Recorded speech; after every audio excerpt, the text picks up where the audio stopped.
monogamous. Alright? During breeding season, gumagawa po sila ng 3 holes.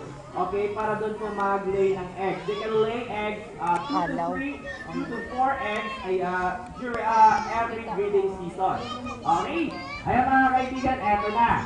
Okay, Bill. Ang pangalan niya po ay Bill. Alright? Papakas po natin itong grape na hawak-hawak ko. Okay?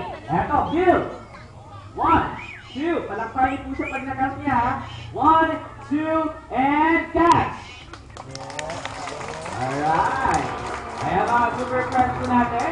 At they are monogamous. Okay guys, as I've said a while ago, ayan mga super friends, isa lang po yung partner nila for their entire life. Okay? Isa lang yung partner po nila.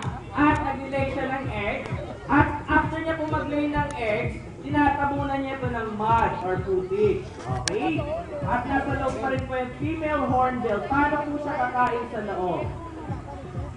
How do they eat? Masa daw? Kung siya magkaon, sa sulod sa 3 hole. Natatabunan naman siya sa putik. Putik sa Bisaya. Ha? Paano?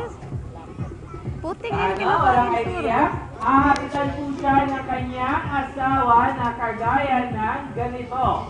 Hi.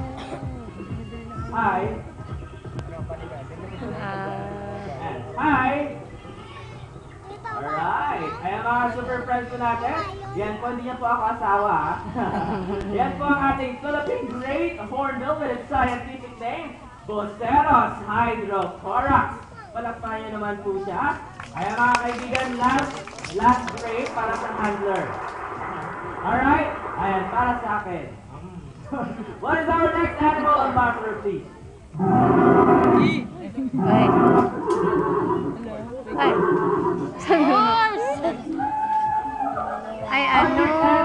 Iguana? South America, Central America, and in Mexico. Ladies and gentlemen, one of the biggest lizards.